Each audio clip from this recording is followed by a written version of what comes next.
Hey everyone, welcome back to English After Hours. I'm Tim. And I'm Steph. Tim, I have to ask, did you end up taking the bus to work today? I know your subway line was having problems this morning.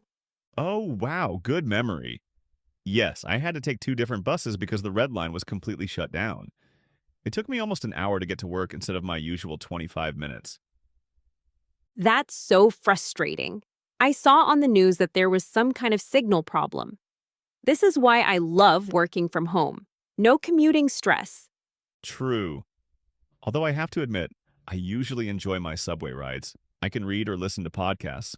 But days like today remind me how dependent we are on transportation. Speaking of transportation, I've been planning that weekend trip to visit my brother in Seattle. I'm trying to decide between flying or driving. It's about a 12-hour drive from Portland. Ooh, that's a tough choice. Flying would be faster, but driving gives you more flexibility. Plus, you'd see some beautiful scenery along the way. Exactly. And that's actually perfect for today's lesson topic. You're absolutely right. Today we're talking about transportation and travel, something everyone deals with, whether it's daily commuting or planning vacations. Before we dive in, please remember to subscribe to English After Hours, hit that notification bell, and give us a thumbs up. And remember, we upload new English lessons every single day. Make sure you don't miss tomorrow's episode. Today we're covering essential vocabulary for getting around your city, planning trips, and traveling to new places. This is incredibly practical because you'll use this vocabulary when commuting to work, asking for directions, booking flights, and exploring new destinations. Are you ready to learn transportation and travel English? Let's get started. Today we're learning how to talk about different types of transportation, planning trips, asking for directions, and travel experiences. This connects with everything we've learned about daily life. That's right. Transportation is part of our daily routines. We travel to different neighborhoods and cities, and we spend money on travel. It all connects. You'll use this vocabulary when commuting, asking for directions, booking travel, discussing trip plans with friends, and describing your travel experiences. We'll learn vocabulary for different types of transportation, travel planning, navigation, and sharing travel stories. Since Tim relies on public transportation in Chicago and I drive and travel frequently for my writing assignments, we can share different transportation perspectives. Let's start by talking about daily transportation and commuting. Steph, let's talk about how we get around every day. You mentioned I take public transportation. Tell everyone about that. Sure, Tim lives in downtown Chicago and doesn't own a car. He walks to nearby places and uses the subway and buses for longer distances. It's actually very common in big cities. Exactly. My main form of transportation is the CTA. That's Chicago Transit Authority. I have a monthly pass that lets me use both buses and trains unlimited times. My usual commute to work is pretty simple. I walk 3 blocks to the Red Line subway station, take the train for 4 stops, then walk 2 blocks to my school. It takes about 25 minutes on a normal day. What do you like about using public transportation? I love that I can read, check emails, or just relax during my commute instead of focusing on driving. It's also much cheaper than owning a car in the city. No parking fees, gas, insurance, or maintenance costs. Plus, it's better for the environment. But like today showed, when there are delays or problems, it can be really frustrating. Your situation is so different from mine. Tell everyone about how I get around. Steph lives in a suburban area of Portland where public transportation is limited. So she owns a car and drives almost everywhere. That's right. I have a small, fuel-efficient car that I use for grocery shopping, meeting clients, and traveling around the region for my writing assignments. I actually enjoy driving. It gives me independence and flexibility. If I want to visit a farmer's market on the other side of town or take Luna to a dog park, I can just get in my car and go. What about longer trips? Do you drive for those too? It depends. For trips within Oregon or to nearby states like Washington, I often drive because I can stop wherever I want, take my time, and bring lots of luggage. But for farther destinations, I usually fly. That makes sense. Let's talk about the vocabulary for different types of transportation. Great idea. For public transportation, subway, metro, bus, light rail, streetcar, taxi, ride share, like Uber or Lyft. For personal transportation, car, motorcycle, bicycle, scooter, walking. Many people also use ride-a-bike or bike to work. For long distance travel, airplane, train, bus, car rental, cruise ship. Each has different advantages for different trips. Let's practice asking for directions and transportation information. I'll be a tourist, and you help me get around your city. Excuse me, I'm visiting Portland, and I need to get from the airport to downtown. What's the best way? You have several options. The most economical is the Max Light Rail. It's our train system. Take the Red Line directly from the airport to downtown. It takes about 40 minutes and costs $2.50. That sounds good. How often do the trains run? Every 15 minutes during the day and every 30 minutes in the evening. You can buy tickets at the station or use a mobile app. Tim, what if I have a lot of luggage?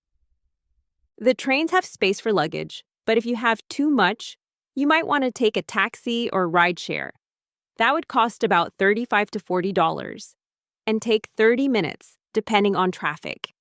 Is there a shuttle service? Yes, there are hotel shuttles and private shuttle services, but you need to book those in advance. The light rail is really your best bet for convenience and cost. Perfect. Thank you so much for your help. You're welcome. Enjoy your visit to Portland. Excellent practice. Now let's learn vocabulary for planning trips and travel. For booking travel, make a reservation, book a flight, reserve a hotel room, buy tickets, check availability, compare prices. Travel documents. Passport, visa, boarding pass, driver's license, travel insurance, itinerary, confirmation number.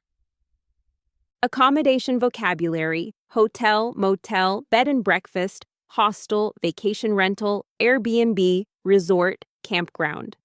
Trip planning. Destination, departure time, arrival time, layover, direct flight, round trip, one way, travel dates. Let's practice booking travel. Tim, you be a travel agent, and I want to plan a trip. Good morning. How can I help you plan your trip today? Hi, I'm looking to book a flight from Portland to New York City for next month. I'm flexible with dates, but would prefer to travel midweek. Great. Midweek flights are usually less expensive. Are you looking for a direct flight or are you okay with connections? I'd prefer direct if possible, but I'm open to connections if the price is significantly better. I have a direct flight on Tuesday, March 15th, departing at 2:30 p.m. and arriving at 10:45 p.m. Eastern Time. It's $320. Or there's a connecting flight through Denver on Wednesday for $245. The direct flight sounds good. What about the return trip? When would you like to return? Friday, March 18th, in the afternoon if possible. I have a direct return flight departing New York at 4:15 p.m., arriving in Portland at 7:30 p.m. local time. That brings your total to $640 for round trip. That works for my budget. Do you need any documents to book this? I'll need your full name as it appears on your passport or driver's license, and a credit card for payment. Stef, perfect. Let's book it. Great travel booking practice. Now let's talk about getting around when you arrive at your destination. Navigation vocabulary, map, GPS, directions, turn left, turn right, go straight, make a U-turn, intersection, traffic light. Asking for directions. How do I get to? Where is the nearest? Is it walking distance? How long does it take? Which way is? Transportation at your destination, rental car, public transportation, taxi, walking tour, bike rental, hop-on, hop-off bus. Let's practice asking for directions in a new city. You be a local person and I'm a tourist. Excuse me, could you help me? I'm looking for the art museum. Is it within walking distance? Yes, it's about a 10-minute walk from here. Go straight down the street for 3 blocks. Then turn left at the big intersection with the traffic light. Okay, straight for 3 blocks, then left at the traffic light. What do I look for after that? Walk 2 more blocks and you'll see the museum on your right. It's a large building with glass doors, and there's usually a line of people outside. Is there anything else interesting to see in that area? Actually, yes. There's a beautiful park across from the museum, and lots of cafes and shops on that street. You could easily spend the whole afternoon there. That sounds perfect. Is it safe to walk there? Oh, yes, very safe. It's a popular tourist area with lots of people around. Just be aware of your belongings like in any city. Thank you so much. You've been very helpful. You're welcome. Have a great time at the museum. Perfect directions practice. Now let's learn vocabulary for describing travel experiences. Travel experiences: smooth flight, delayed, turbulence, jet lag, lost luggage, missed connection, upgraded, comfortable trip. Describing places: beautiful scenery, historic sites, tourist attractions, local culture, delicious food, friendly people, crowded, peaceful. Travel problems: flight canceled, overbooked, long security lines, traffic jam, wrong turn, ran out of gas, flat tire. Let's practice describing a travel experience. Steph, tell me about a recent trip you took. Last month, I flew to San Francisco for a writing conference. The flight was supposed to be direct, but it got delayed by 2 hours due to bad weather. Oh no, that's frustrating. How did you handle the delay? Luckily, I had brought a good book and my laptop, so I found a quiet corner in the airport and got some work done. The airline provided meal vouchers since it was a long delay. That's nice of them. How was the rest of your trip? Once I finally arrived, everything went smoothly. The hotel was right downtown, so I could walk to the conference center. The city was beautiful. I loved the cable cars and the views of the bay. Did you have time for sightseeing? Yes. On the last day, I took a bus tour to see the Golden Gate Bridge and Alcatraz Island. The weather was perfect, and I got some great photos for my article. That sounds like a wonderful trip despite the flight delay. Exactly. Sometimes travel problems just become part of the adventure.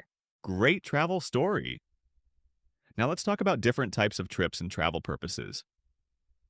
Travel purposes: business trip, vacation, family visit, honeymoon, study abroad, medical tourism, adventure travel, cultural tourism. Trip lengths: day trip, weekend getaway, week-long vacation, extended travel, gap year, semester abroad. Travel styles: budget travel, luxury travel, backpacking, road trip, cruise, all-inclusive resort, ecotourism, solo travel, group tour. Let's practice talking about travel plans. What kind of trip are you planning for your Seattle visit? It's going to be a long weekend family visit. I'll drive up on Friday afternoon and come back Sunday evening. It's about a 3-hour drive through beautiful mountain scenery. That sounds lovely. Why did you choose driving over flying? Flying would only save about an hour when you factor in airport time, and driving gives me the freedom to stop at interesting places along the way. Plus, it's much cheaper. Do you have any specific plans while you're there? My brother wants to show me some new restaurants in Seattle, and we're planning to visit Pike Place Market and maybe take a ferry to one of the islands if the weather is nice. What about you, Tim? Do you have any travel plans coming up? Actually, yes. I'm planning a spring break trip to Washington, D.C. I want to visit the Smithsonian Museums and see the cherry blossoms if I time it right. That sounds educational and beautiful. Are you flying or taking the train? I'm thinking about taking Amtrak. The train from Chicago to D.C., it's an overnight journey, but I think it would be a unique experience, and I wouldn't have to deal with airport security. That's a great idea. Train travel can be very relaxing and scenic. Let's review everything we learned today. We covered daily transportation, travel planning, asking for directions, and describing travel experiences. We learned essential vocabulary for different types of transportation, booking travel, navigation, and sharing travel stories. Remember, transportation and travel vocabulary is incredibly practical. You'll use these phrases for daily commuting, vacation planning, and exploring new places. This vocabulary connects with our previous lessons too. Transportation is part of your daily routine. You travel to different neighborhoods for shopping and food, and travel affects your budget. Practice tip. This week, try describing your daily commute or recent trip in English. Use transportation vocabulary when you're actually traveling or planning a trip. Another great idea. When you see travel advertisements or read about destinations online, practice the vocabulary for describing places and travel experiences. You can also practice asking for directions in English, even in your own city. It's great preparation for traveling. Before we finish today, we have your homework assignment. Tell us about your transportation habits and travel experiences in the comments. Use the vocabulary we learned today. For example, you could write, I take the bus to work every day. It takes 30 minutes and I can read during my commute. Last summer, I flew to Thailand and had an amazing vacation. Or, I drive to work because public transportation isn't good in my city. I'm planning a road trip to visit national parks next month. Challenge. This week, try planning a dream trip using English vocabulary. Research destinations, transportation options, and accommodation online in English. Tomorrow, we'll learn about weather and seasons. Essential vocabulary for talking about climate, weather conditions, and seasonal activities. Thank you so much for learning with us today. Please subscribe to English After Hours, like this video, and share it with your friends who are learning English. Remember, we upload new lessons every day, so make sure you're subscribed with notifications on so you don't miss tomorrow's episode. Keep practicing, keep exploring, and we'll see you tomorrow for another essential English lesson. Goodbye from English After Hours. Bye, everyone.